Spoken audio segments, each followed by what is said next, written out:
सत कबीर की दया अत आदरणीय गरीबदास साहेब जी की अमृतवाणी मंगलाचरण। गरीब नमो नमो सत पुरुष को नमस्कार गुरु के नहीं, सुर नर मनजन साधुआ संतो सर्वस दे नहीं। सतगुरु साहेब संत सब दंडो तुम प्रणाम, आगे पीछे मध्य हुए तिनको जहाँ कुर्बान। नराकार निर्विषम काल जाल व बंधनम, निर्लेपम निज निर्गुणम अकल अनुबेषुंडनम। सोहम सुरति समाप्तम सकल समाना निर्तल, उज्ज्वल हिरंबर हर दमंबे पर वह अथा है, वार पार नहीं मध्यतम। अनाहद मंत्र सुखसलाद मंत्र, अजोख मंत्र बेसुन मंत्र, निर्वाण मंत्र थीर है। आदि मंत्र युगादि मंत्र, अजल अभंगी मंत्र, सदा सत्संगी मंत्र, लौलीन मंत्र गैर गंभीर है। सोहम सुभान मंत्र, अगम अनुराग मंत्र, निर्भय अडोल मंत्र, निर्गुण निर्बंध मंत्र, निश्चर मंत्र अनेक है। गैबी गुलजार मंत्र, निर्भय निराधार मंत्र, सुमरत सुकृत मंत्र, अगमी अबंच मंत्र, अदली मंत्र अलेख है। फजलम फराक मंत्र, बिन रसना गुणलाप मंत्र, झिलमिल जहूर मंत्र, सर्वंग भरपूर मंत्र, सैलान मंत्र सार है। निरंकार गरक मंत्र, तेज पुंज परख मंत्र, अदली अबंध मंत्र, अजप्पा निरसंद मंत्र, अविगत अनहद मंत्र, दिल में दीदार है। वाणी विनोद मंत्र, आनंद असोद मंत्र, कुर्सी करार मंत्र, अनबय उचार मंत्र, उज्ज्वल मंत्र अलेख है। साहिब सतराम मंत्र, साई निकाम मंत्र, पारक प्रकाश मंत्र, हीरंबर हुलास मंत्र, मौले मलार मंत्र, पलक बीज खलक है। कौन ब्रह्मा का पिता है, कौन विष्णु की माँ, शंकर का दादा कौन है, हमको दे बता। यह जानने के लिए कृपया सुनिए जगत गुरु तत्वदर्शी संत रामपाल जी महाराज के। निर्वाण निरंजन चिन्ह भैया, दुखदारी दर मोक्ष करे करता। निर्वाण निरंजन चिन्ह भैया, दुखदारी दर मोक्ष करे करता। गर्भवास मिटे निज नाम रटे, क्यों युगन युगन चोले धरता। गर्भवास मिटे निज नाम रटे, क्यों युगन युगन चोले धरता। निर्वाण निरंजन चिन्ह भैया, दुखदारी दर मोक्ष करे करता। चल थीर करूं अवगत नगरी, तू लख 84 क्यों फिरता। चल थीर करूं अवगत नगरी, तू लख 84 क्यों फिरता। सतसंगती ले निज साधु की, नहीं नाम बिना कारज सरता। सतसंगती ले निज साधु की, नहीं नाम बिना कारज सरता। दुख निर्वाण निरंजन चिन्ह भैया, दुखदारी दर मोक्ष करे करता। गर्भवास मिटे निज नाम रटे, क्यों युगन युगन चले धरता। गर्भवास मिटे निज नाम रटे, क्यों युगन युगन चले धरता। निर्वाण निरंजन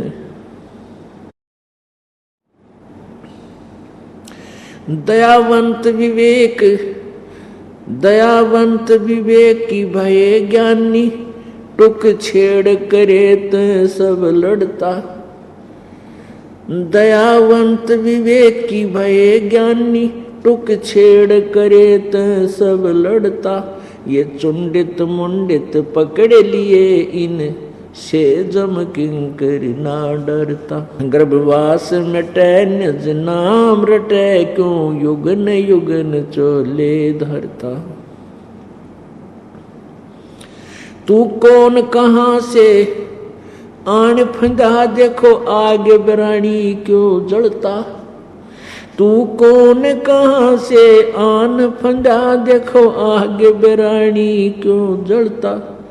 समझे नहीं सोख शूद्र गैले बड़े, भूत भय जो पिंड भरता। समझे नहीं सोख शूद्र गैले बड़े, भूत भय जो पिंड भरता। निर्वाण निरंजन चिन्ह भैया, दुखदारी दर मोक्ष करे करता। गर्भवास मिटे निज नाम रटे, क्यों युगन युगन चोले धरता। मुक्त होने का भेद कहूँ, चल चोर सुहंगम जित ढुरता। मुक्त होने का भेद कहूँ, चल चोर सुहंगम जित ढुरता। कह दास गरीब निवास सदा, नाद अखंड अजब घूरता।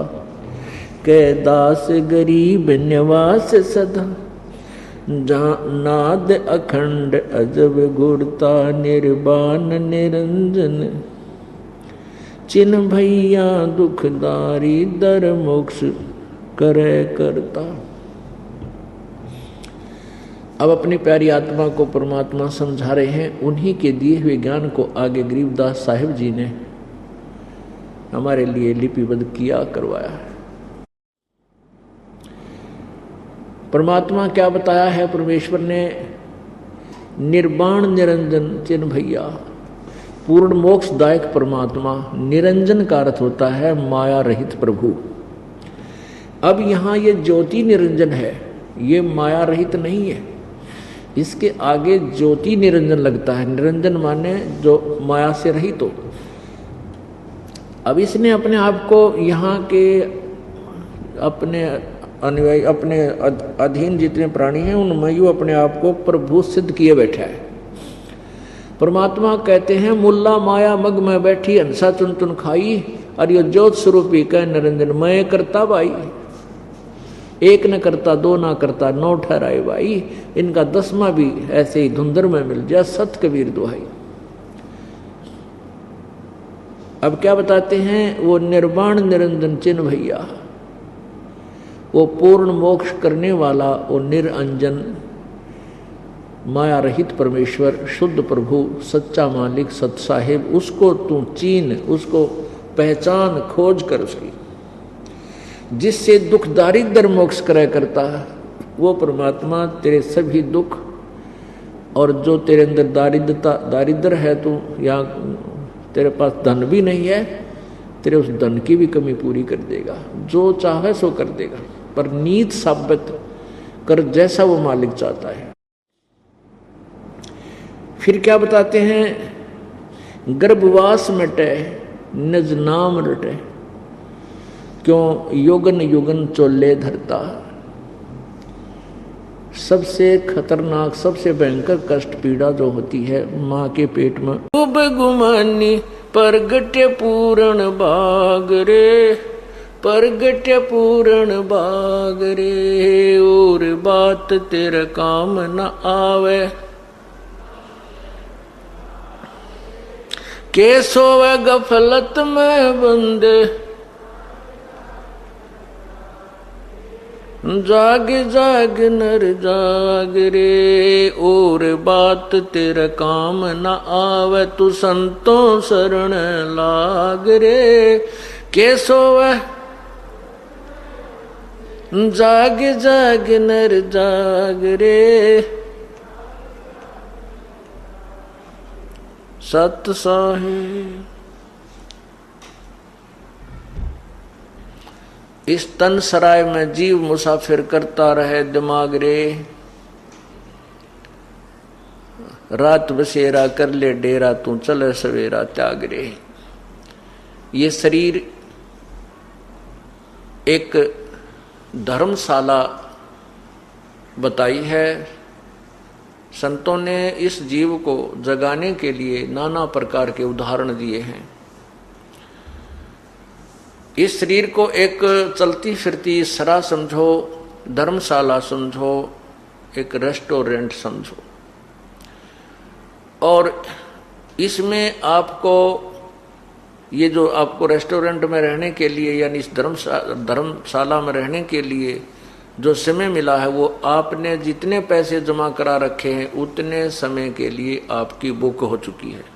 और जिस दिन वो समय आपका पूरा हो जाएगा, आपके पैसे समाप्त हो जाएंगे, आपको ये धर्मशाला, ये सराय छोड़नी पड़ेगी, इसमें नहीं रहने देंगे।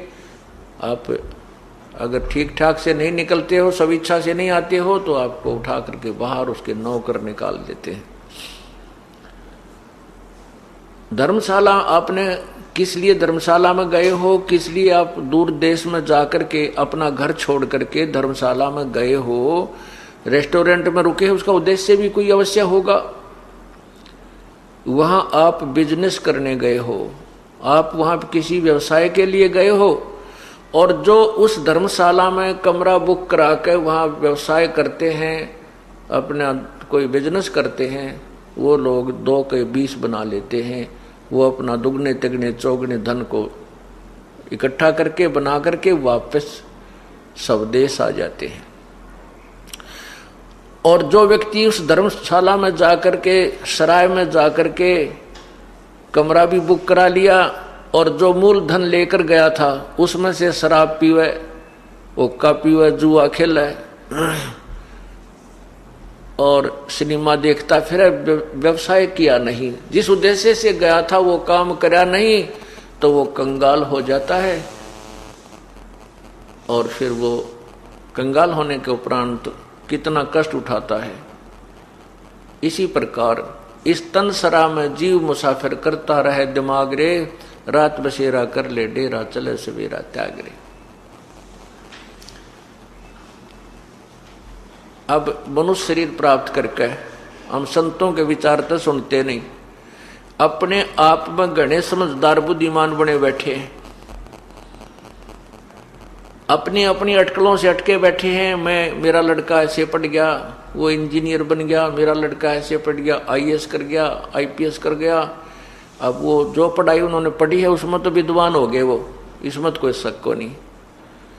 लेकिन परमात्मा ने जो परमात्मा को प्राप्ति का जो ज्ञान है और इस मनुष्य शरीर का जो उद्देश्य है, वो तो ज्ञान उनको ना हुआ। फिर वो अपने अपने दिमाग से अटके रहते हैं। इस तन सरा में जीव मुसाफिर करता रहे दिमाग रे, अपनी अपनी कहते रहते हैं, इसने काम बने नहीं। अपनी अपनी कह गए इस दुनिया के माँ, बिन साहेब की बंदगी की तठौर ठिकाना न। अपनी अपनी तो दुनिया कह के चली जाती है। और बड़े बड़े वैज्ञानिक भी पता नहीं क्या अन्वेषण करके चले गए, लेकिन आगे क्या होगा। जो परमात्मा की भक्ति नहीं करते थे और जो ये AC बना कर चले गए, जहाज बना दिए, ये उन को नहीं मिलना है। वतना बेरा की तो कुत्ते और गधे की जुनी में गए होंगे, क्योंकि परमात्मा की भक्ति उन्होंने करी नहीं।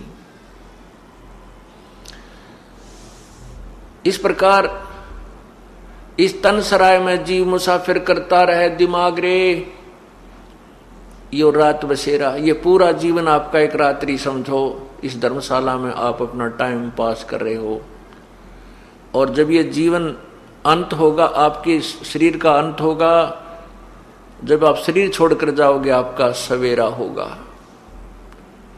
ये एक सौपन होगा। आज जिसको आप बेटा मानते हो, बेटी मानते हो, माता मानते हो, पिता है, मेरी कार है, कोठी है, मेरी जमीन, एक इतने एकड़ मेरी जमीन है, जब सौपन सा होगा, यानी जैसे सौपन में हम कई बार कार में बैठे होते हैं, रांची स्पीड पर चला रहे हैं, कभी ब्रेक मारते हैं, कभी गियर बदलते हैं, क्लच दबाते हैं, और जब सपना टूट जाता है तो उड़े रजाई में पैर मारते पावा, वो कार नहीं होती। तो ऐसे ही जब ये शरीर छूट जाएगा, उस समय आपका वो सपना टूटेगा, यूं सवेरा होगा। फिर आप सोचोगे कौन था मेरा बेटा, कौन थी मेरी कोठी, आपको याद भी ना आएगी कौन थी। फिर तो वो यम के दूध दिखाई देंगे, ऐसी बूंदी आग करती, जिसके देखते कालजा पाटा भूल जाएगा सब कुछ। मैं कौन था, कितना आया था, मैं राजा था या कोई सेठ था या गरीब था। तो फिर उसको उस समय ये बात याद आती है, अरे मैं आया था किस लिए संसार में? इसलिए आया था कि भगवान की भक्ति करूंगा। वो तो की नहीं, ये सारा जीवन मेरी बकवादा में खो दिया। इस जीव को फिर धर्मराज के सामने, उस न्यायाधीश के, प्रभु के न्यायाधीश के समक्ष खड़ा कर दिया जाता है। वो न्यायाधीश धर्मराज पूछता है कि सुना भाई, दिखाओ तुम्हारे इसकी गठड़ी खोल कर देखो, देखो ये क्या कुमा के लाया है, कितना पुण्य और कितने पाप हैं इसके। तो वहां तो कहने की देर ही है कि उसी समय उस आत्मा की एक फिल्म चल पड़ेगी। तो वो क्या देखते हैं, धर्मराज कहता है, अरे नालायक, जब तू यहां से गया था क्या कह रहा था कि हे भगवान मुझे एक बार मनुष्य शरीर दे दो, मैं आपकी भक्ति करूंगा, परमात्मा बजा करूंगा, कोई बकवाद नहीं करूंगा, ना शराब मांस तम्बाकू नहीं पीऊंगा, चोरी ठगी जारी नहीं करूंगा, मैं नेक नीति से आपको याद किया करूंगा प्रभु। और अब क्या करके आया है तू देख, उसके एक फिल्म चला दी जाती है। वहां पर गवाह की जरूरत को ना, भगवान को, परमात्मा को वहां पर किसी एविडेंस की आवश्यकता नहीं है। एक फिल्म जो हमारे यहाँ, जैसे हम जितने भी कर्म करते हैं, एक फिल्म हमारे कंप्यूटर अंदर मस्तिष्क में एक परमात्मा ने कंप्यूटर फिट कर रखा है जीव के अंदर। उस कंप्यूटर में कोड वर्डों में हमारे सब कर्म विद्यमान रहते हैं, चाहे हम बुरी सोचते हैं, अच्छी सोचते हैं, अच्छा करते हैं या बुरा करते हैं। और इसकी एक कॉपी प्रतिदिन धर्मराज के दरबार में इस फिल्म की चली जाती है, वहां फैक्स हो जाती है। उस समय ये जीव वहां धर्मराज के दरबार में खड़ा होता है, उसके सामने किए हुए उसके सुक्रम और कुक्रम की एक फिल्म चल पड़ती है। ये नीची गर्दन कर लेता है, क्योंकि वहां ये नो भी ना कह सकता मैंने यो पाप ना करया। यहां तो झूठ बोल का हम झूठी गवाही देकर बरी हो जाते हैं किसी मुकदमे में, लेकिन वहां झूठ नहीं चलेगी। उसके लिए फिर वो क्या कहता, भगवान इब क्या गलती बन गई, एक बार मनुष्य जीवन फिर दे दो मुझे, मैं फिर आपको बहुत याद करूंगा, परमात्मा की भक्ति किया करूंगा, शुभ कर्म करूंगा, ऐसे पाप मैं फिर नहीं करूंगा जो इस फिल्म में मैं देख रहा हूं, ये मैंने बहुत गलती कर दी। तब धर्मराज जी कहते हैं, अरे नालायक, तू प्रत्येक बार ये बकवाद कर, ये बहाने बनाता है, देख तू कितने मनुष्य जन्म दिए मैंने तेरे को। एक ट्रेलर दिखाता है उसके पिछले जन्म जन्मांतर के पिछले वो फिल्म चलाता, देख एक मनुष्य जीवन तू गया जब क्या कह रहा है कि भगवान इब का तो मैं पूरी भक्ति कराया करूंगा, परमात्मा को याद करूंगा, पूरे बुरे कर्म नहीं करूंगा। और देख तो उल्टा फिर क्या लाया इस जीवन में, वह कुकर्म करके आया, भक्ति की नहीं, इतने पाप कमा के लाया था। उससे दूसरे जन्म में देख, तीसरे में देख, चौथे में देख।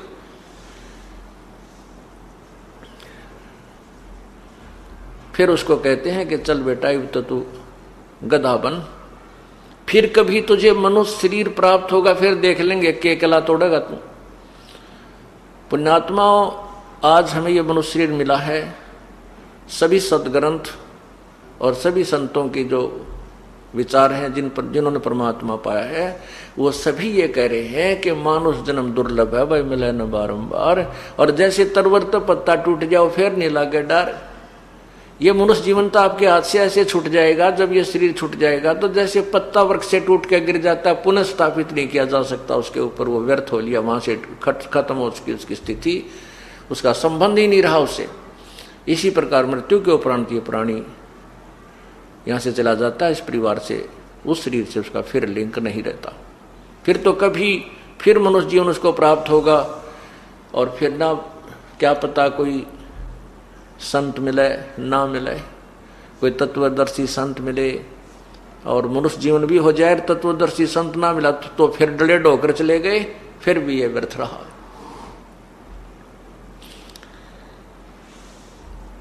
इस प्रकार परमात्मा हमें याद दिलाते हैं कि उमदा चोला बना अनमोला, ये लगे दाग पे दाग रे, या 2 दिन की गुजरान क्यों जला बिरानी आग रे। बिरानी आग, बिरानी आग कैसे जल रहे हैं और दाग पर दाग कैसे लग रहे हैं। हम अपने स्वार्थवश ऐसा घिनौना कर्म कर देते हैं, किसी की का डाका मार लेते हैं, कोई और घटिया कर्म कर लेते हैं पैसे कमाने के लिए, किधर मिलावट कर देते हैं। परमात्मा के पास एक बहुत ही सेंसिटिव बैलेंस है, बहुत ही जो त्रुटि रहित एक तुला है, उसके अंदर वो तोलता रहता आपके जो जैसे भी कर्म आप करते हो, और फिर उन किए हुए पापों का आपको परिणाम भोगना पड़ता है। एक व्यक्ति उच्च अधिकारी था, उसने एक उच्च पुलिस अधिकारी था, उसके पास एक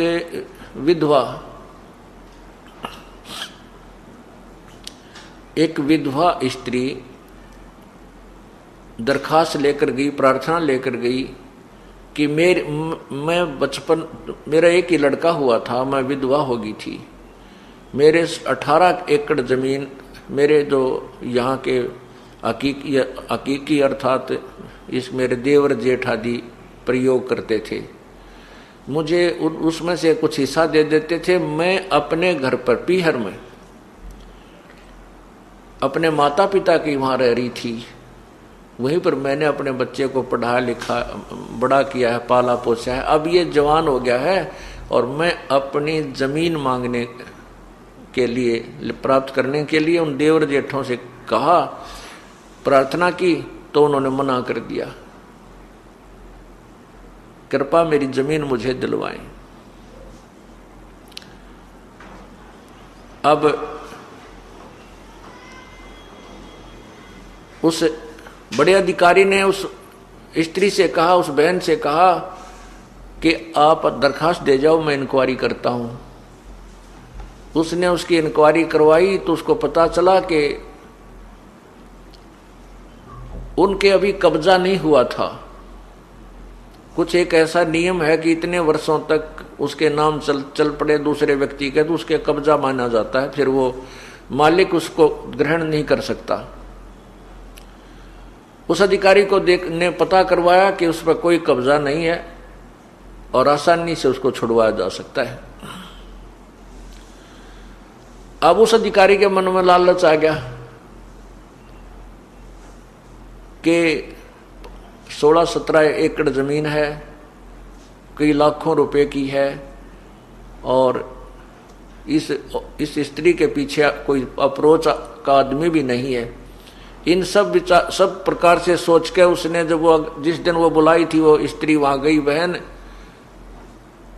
तो उस अधिकारी ने कहा कि तेरी जमीन नहीं छूट सकती, इस पर तक कब्जा हो चुका है। हाँ, मैं तुझे ऐसा कर सकता हूं कि उनसे 10-20 हजार 50 हजार रुपये दिला सकता हूं, नहीं तो वो भी नहीं मिलेंगे।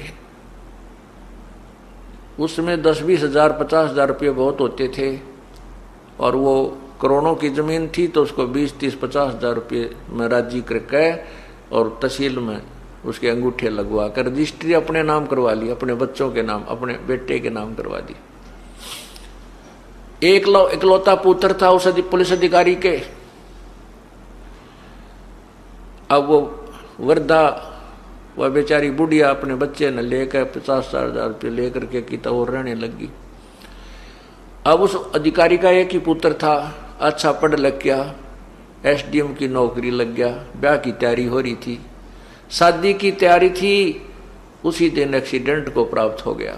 ओए होए होए, जिस बेटे के लिए उसने ऐसा कुकर्म किया उस वृद्धा की आत्मा दुखाई, वो बेटा ही ना रहा।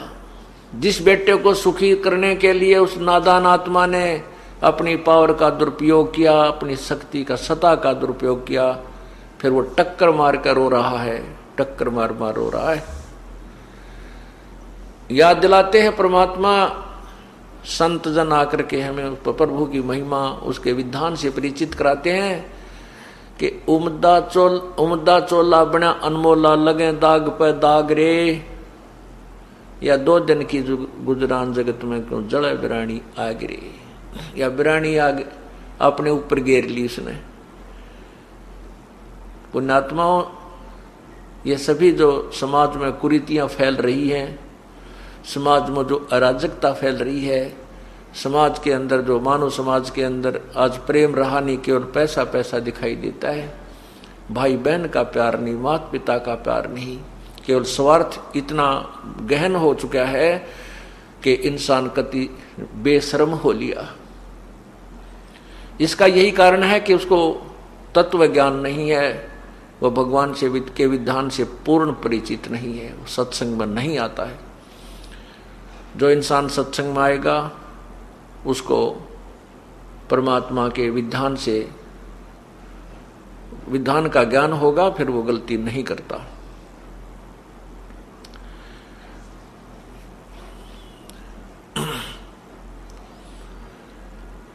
फिर बताया है कि हर सुमरे सो हंस कहावे, कामी क्रोधी कागरे।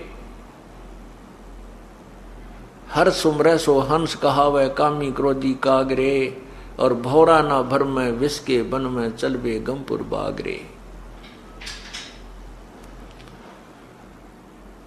परमात्मा की भक्ति करता है उसे भक्त कहते हैं। हर सुमरे सो हंस कहावे, कामी क्रोधी कागरे। हंस, एक अच्छे भगत को हंस के उपाधि से संबोधित किया जाता है। हंस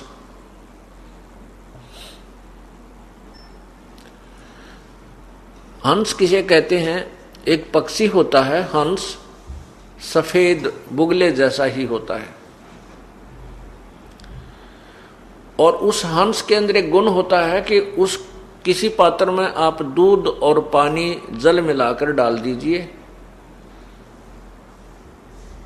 हंस जब दूध को उसको पिएगा तो दूध को पी लेता है और जल को छोड़ देता है, दूध और पानी को भिन्न भिन्न कर देता है, दूध और पानी का छान लेता है, यानी अच्छी वस्तु को ग्रहण कर लेता है, जो उसको आवश्यक नहीं उसको छोड़ देता है, पात्र में रह जाती है। एक ऐसा परमात्मा की दया से उसके अंदर गुण है, वैसी उसके शरीर की व्यवस्था प्रभु ने बनाई है। और हंस में दूसरा गुण ये होता है कि वो एक ही सरोवर पर बुगला भी होता है, जो मछलियां खाता है, कीड़े खाता है, घोंघे खाता है, और उसी पर वो बुगला भी होता है। दोनों का शरीर एक जैसा है, पक्षी दोनों ही हैं, लेकिन हंस मोती खाता है, मछली घोंघे और कीड़े नहीं खाता। ये दूसरी पहचान है, उसको हंस कहते हैं।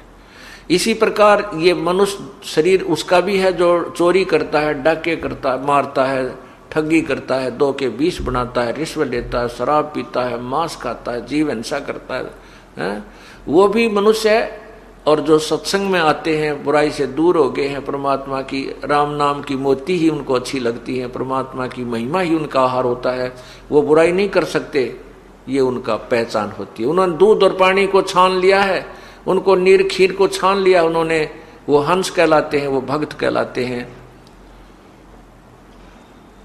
जैसे आपने नीर खीर को कैसे छाना है कि भक्ति नहीं करेंगे तो हम दुर्गति को प्राप्त हो जाएंगे, मनुष्य शरीर बार बार नहीं मिलेगा, और मनुष्य शरीर नहीं मिलेगा तो अन्य प्राणियों में हमें बहुत कष्ट होंगे। जैसे अभी आपने सुना कि एक कुत्ता, वो वही मनुष्य, वही आत्मा जो पहले मनुष्य थी, फिर कुत्ता बनकर कितना कष्ट उठाती है।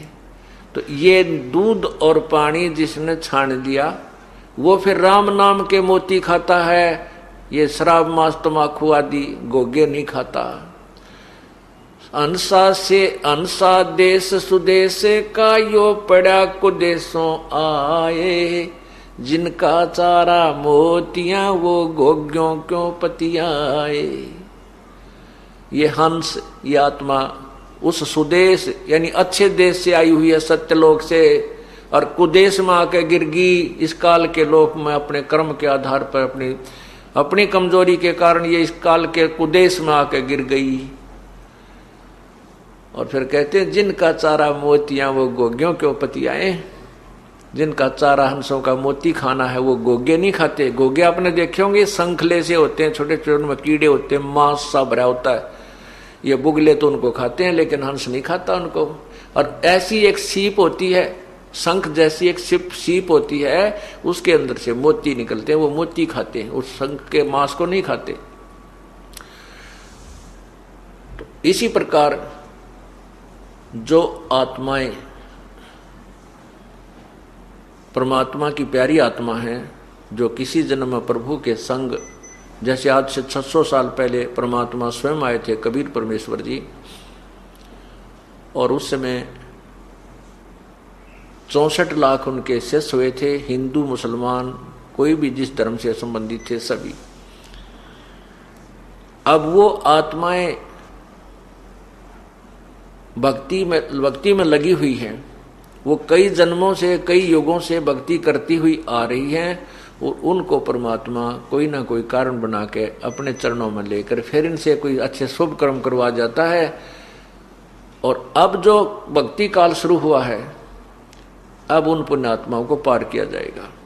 तो ये बताना चाहते हैं कि जो अच्छी आत्माएं हैं उनका आहार है परमात्मा की भक्ति करना, शुभ कर्म करना, अच्छे विचार रखना, किसी की आत्मा ना दुखाना, झूठ नहीं बोलना, ये उनका आहार है। ये मोती है, राम नाम की मोती का सुनना, उस राम नाम की महिमा सुनना, प्रभु की महिमा गुणगान करना और उसके मंत्र का जाप करना, रूपी मोतियां वो उसको रुचिकर होती हैं, ये उसका आहार है। तो वो गोग्यो नहीं पतियाए। गोग्यो माने वो अन्य बुराई नहीं करते, शराब वो नहीं पीवे। चाहे कितना ही बुराई करने वाला व्यक्ति, चाहे शराब पीवा था, मांस खाया करता, चाहे चोरी ठगी और भी बकवाद कुछ भी करता था, वो आत्मा पहले जन्म में भगवान की भक्ति जो कर रहे थे वो तुरंत बुराई त्याग जाते। उनको अच्छी नहीं लगती, फिर वो बहुत बुरी लगती है। शराब, बीड़ी से भी बांस आती है, शराब कोई दूसरा भी पीता, उस कमरे में नहीं बैठ सकते। और मांस पहले बेशक वो खाते थे, और इस राम नाम के ज्ञान को सुनने के उपरांत, ये भक्ति शुरू करने के उपरांत उस मांस को खाते हुए को देखकर उसको उल्टी गिरने को हो जाएगी। तो यहां बताते हैं कि जिनका चारा मोतिया वो गोग्यों के पतियाए। जिनका आहार राम नाम की मोती खाना, तो वो उन गोगे नहीं पतियाएंगे, ना किसी की निंदा चुगली सुनेंगे, ना उनकी बातों में आनंद आओ जो भगवान की चर्चा नहीं करते। जिसके अंदर भक्ति प्रवेश होगी तत्व ज्ञान के आधार से, वो चाहे कितना प्यारा रिश्तेदार हो, वो भी आपने बुरा तो नहीं लगेगा, लेकिन उसके साथ बात करना जी घड़ी को ना करे। ज्यादा समय तक उससे आप बात नहीं कर सकते, क्योंकि उसके अंदर जो बात निकलेंगी वो आपको स्वीकार्य नहीं होती, आपकी उसकी तालमेल मिले को नहीं। आप चाहोगे कोई भक्ति की चर्चा करे, वो उठा के लाओगा, मेरा लड़का न्यू हो गया, उस लड़का ने उसके इतने नंबर आ गए, इबका उसको वहां दाखिला दिवाऊंगा। एक बात क्या रट्टा 1 घंटे तक लगा रहे। अब उस रिश्तेदार को ये भी नहीं कहा जा सकता भाई तू चला जा यहां से, वो तो 1 दिन रुक गया, 2 दिन उसकी मौज है। लेकिन अब आप उसकी पहले की तरह सुर में सुर नहीं मिला सकते। पहले हम क्या करते थे, पहले रिश्तेदार अपनी गाथा गाता, वो बंद हो जाता जब अपनी सुनानी शुरू कर देते हैं, फिर कोई और बात चल पड़ती, फिर कहते ले आ बोतल गुट्टी लावांगे, यानी वो बकवाद बाया करती थी। अब राम नाम शुरू होने के बाद ये ज्ञान प्रारंभ हो गया, ये भक्ति शुरू कर दी, तो फिर हमने उनकी बातें अच्छी नहीं लगती, ना वो शराब पीवे हम, ना उनका सहयोग दें। पहले तो वो रिश्तेदार कुछ देर तक ऐसे बातें लगाएगा, फिर जब आप समझ जाओगे कि यो मेरी बात सुनता नहीं, उसके लिए क्या तरीका है उस रिश्तेदार को चुप कराने का, भगवान की चर्चा शुरू कर दे। जब वो अपनी सारी रामायण गा ले, फिर अपनी कथा शुरू कर दे कि इब का सत्संग में आइयो, बरवाड़ा में सत्संग होगा, ये तारीख है, एक वो रखो साथ में पूरी डिटेल अपने पूरे साल की, वह पकड़ा दे कि ये ले लो, इस अगले इस तारीख को सत्संग है, वहाँ आइयो, हमारे गुरुजी ये बताते हैं, हमारे गुरुजी ये बताते हैं। अब उसने वो स्वभाव है नहीं, क्योंकि वो तो अभी रोगग्रस्त है। तो फिर वो थोड़ी सी देर में, पहले तो न्यू क्या करता, मैं कल जाऊंगा, जब भी बैठे या चर्चा कर दे तो शाम तक वो न्यू कहा मत जा रहा हूं, अब कोई काम याद आ गया, वो तुरंत खिसक जाएगा। ये नहीं कि हम उसको यहां से उठाना चाहते थे, नहीं, बेसिक रूप हमारा उद्देश्य है कि उसको भगवान के रंग में रंगे। ये हमारा रिश्तेदार है, क्योंकि रिश्तेदारी के कहते हैं 7 पीढ़ी तक का नाता होता है। आपका रिश्तेदार आपको बुरा थोड़ा लगता है, जैसे अपनी लड़की ब्याह दियो बटेऊ बेटियां के साला गया करें। अब उसको हम नहीं चाहते कि वो भाग जा, हम चाहते हैं राम नाम पर लाग जा, लेकिन वो राम नाम पर लागे नहीं तो हमारी भक्ति में बाधा करेगा और बैठ कर बकवादा करेगा के मन के मन। तो उसके लिए ये राम नाम एक ऑल आउट का काम करेगा, जिस तरह मच्छर का कराया करे। जब वो रह गया उसमें तो उसका भक्ति असर करेगी, वो जरूर शरण में आओगा और अच्छे कर्म करेगा। और जब वो भक्ति पे लागण का नहीं होगा तो ऑल आउट उसको बाहर कर देगी, चला जाएगा। ठीक है, बुरा फिर भी नहीं लगता, लेकिन ये जरूर ज्ञान है कि राम नाम पर नहीं लगता, ये दुख बहुत पावेगा। परमात्मा की भक्ति बिना कोई जीव आज तक सुखी नहीं हुआ और ना ही होगा। ठीक है, जिसके पूर्व जन्म के पुण्य चल रहे हैं, जब तक उसके तो उसको कोई दिक्कत नहीं आती। जैसे बसंत ऋतु होती है, बसंत ऋतु के अंदर ना गर्मी होती है ना सर्दी होती है। तो वो बसंत ऋतु जो है उसमें यदि व्यक्ति बगैर मकान बनाए और बगैर किसी मोटे पतले वस्त्र के अगर सिंपल से वस्त्र में भी बाहर लेट रहा है, वहीं खाना बना रहा है, वहीं रह रहा है, तो वो ये सोचता है कि मैं बिल्कुल ठीक हूं। और दूसरों कोई कहता है कि भाई कोई मकान बना ले, कोई झोंपड़ी डाल ले, आंधी आवेगी, तूफान आवेगी, वर्षा आवेगी, गर्मी आवेगी, सर्दी सतावेगी। यदि वो व्यक्ति नहीं मानता है तो फिर वो दुख पाएगा। और फिर जब वो सर्दी और गर्मी का मौसम शुरू होगा, उसको वो सब यातनाएं होंगी। इसी प्रकार जिन प्राणियों के आज पुण्य चल रहे हैं, उनके पास कार भी है, कोठी भी है, बढ़िया उनकी अच्छी नौकरी है, कोई राजा बना है, कोई मंत्री बना है, कोई कुछ बना है, उनको हम कहते हैं भाई राम नाम की झोपड़ी डाल ले, ये बसंत का मौसम सदा नहीं रहेगा, ये पुण्य कर्मों रूपी बसंत सदा नहीं रहेगा, ये पाप रूपी कर्मों की गर्मी भी आवेगी जेठ की, और उस समय तुझे लेने के देने पड़ेंगे। तो वो नहीं मानता है तो उसको वो कष्ट उठाना ही पड़ेगा। ठीक इसी प्रकार हम अपने हर व्यक्ति को, भाई को, बहन को, रिश्तेदार को, अपने मित्र को यही समझाने की चेष्टा करते हैं कि राम नाम पर लग जा, नहीं तो बहुत दुख आओगे, तुझे दुख होंगे, कष्ट होंगे। वो कहता है मैं मौज माच रही है मेरी, तो क्या दिक्कत है, सब ठीक है, लेकिन ये सदा नहीं रहेंगे। परमात्मा कहते तू जाने मेरी ऐसे डबेगी, हरदम लेखा भरना रे। ये तो एक एक श्वास का हिसाब किताब है। तो इस प्रकार परमात्मा के नाम पर हमने अपनी क्रिया को सुचारू रखना है।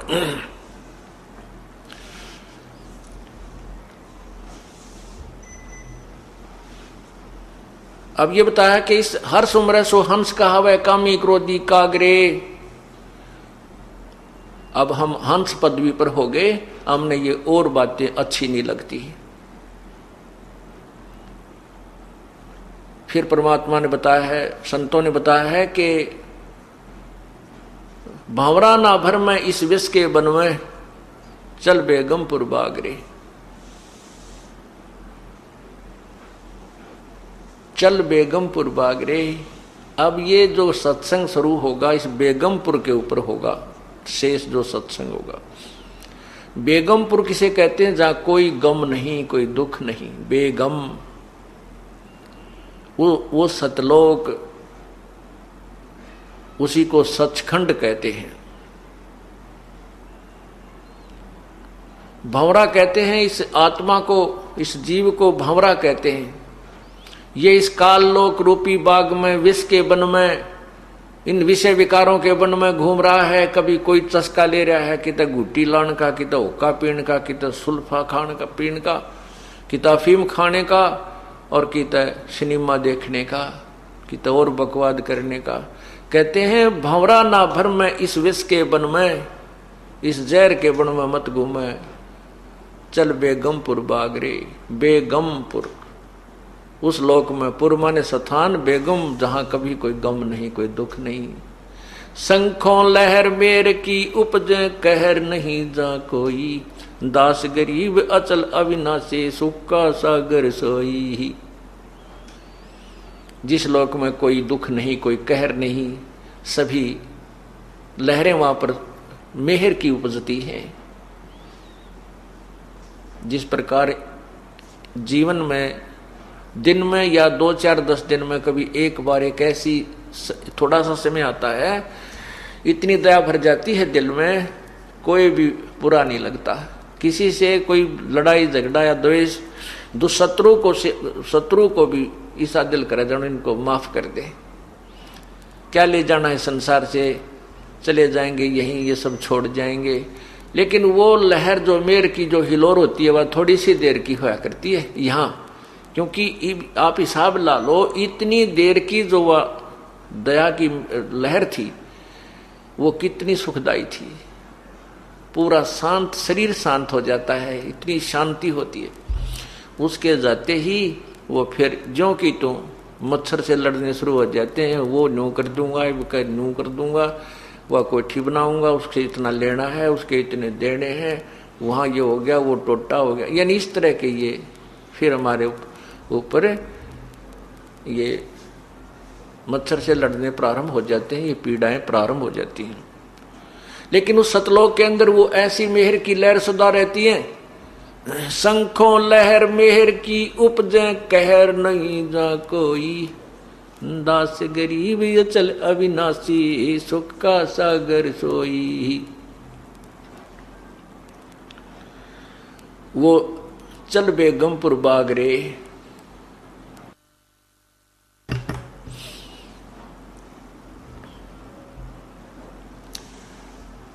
आगे बताया कि शब्द सैन सतगुरु की पहचानी, पाया अटल सुहागरे, नितानंद महबूब गुमानी, प्रगटे पूर्ण भागरे। ये नितानंद जी महाराज ब्राह्मण परिवार में, ब्राह्मण कुल में इनका जन्म था। इनका बचपन का नाम नंदलाल था और ये नारनौल के नवाब के वहां तहसीलदार के पद पर नौकरी करते थे। इनके माता पिता मर चुके थे, नाना नानी ने इनकी परवरिश की थी। इनके नाना जी जो है वो बीरबल खानदान से थे, जो बीरबल अकबर के आप किस्से सुना करते हैं, उस बीरबल खानदान से के ब्राह्मण थे और नारनौल के नवाब के वहां किसी ऊंच पद पर विराजमान थे। उसने ही अपने दोते को वहां तहसीलदार लगा रखा था। नित्यानंद जी की शादी होगी थी। एक दिन ऐसे परिवर्तन आता है जीवन में। एक संत थे गुमानी दास जी, वो वैष्णु साधु थे, विष्णु जी के उपासक थे। उन्होंने ऐसे ही जहां नित्यानंद जी अर्थात ये नंदलाल तहसीलदार जी अपने मकान में रहा करते थे, उसके साथ में किसी के घर में सत्संग था। अब वो तो उस समय पहले तो ब्राह्मण, ऊपर तो फिर इतनी बड़ी पोस्ट तहसीलदार। आज तो डीसी को भी इतना महत्व नहीं है, पहले तहसीलदार को इतना महत्व हुआ करता था।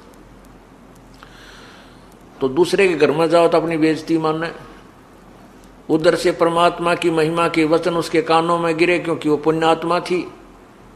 तो एकदम वो फड़क के छत पर आ बैठा, वहां कुर्सी डाल कर बैठ गया छत पर। गर्मियों के दिन थे, सारा सत्संग सुना। शेष रात उसने नींद नहीं आई। अब उस नित्यानंद जी ने सोचा, नंदलाल तहसीलदार जी ने सोचा कि भाई मैं फिर उन्होंने पता करवा लिया कि महात्मा कहाँ रहता है। पता चला कि यहाँ आधा किलोमीटर 1 किलोमीटर दूरी पर जंगल में इसका आश्रम है। तो नित्यानंद जी ने सोचा भाई नाम तो लेना पड़ेगा, परमात्मा की भक्ति के बिना तो जीवन बर्बाद हो जाएगा। वो उद्देश्य मन में सोच कर फिर ये डरे शर्म आवे कि वहाँ नगरी के लोग बैठे पाओगे, न्यों कहेंगे भाई एक तहसीलदार वहाँ गया और ब्राह्मण होकर दूसरों के पास चरण छूता है, या मान बढ़ाई साथ में मरोड़ी लाग रही।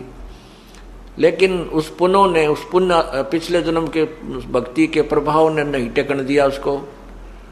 उसने अपने आप विचार किया कि मैं सुबह जल्दी चला जाऊंगा वक़्त से, सवेरे सवेरे, तब तक नगरी के लोग नहीं जाएंगे, संत से उपदेश लेकर अपना शीघ्र आ जाऊंगा।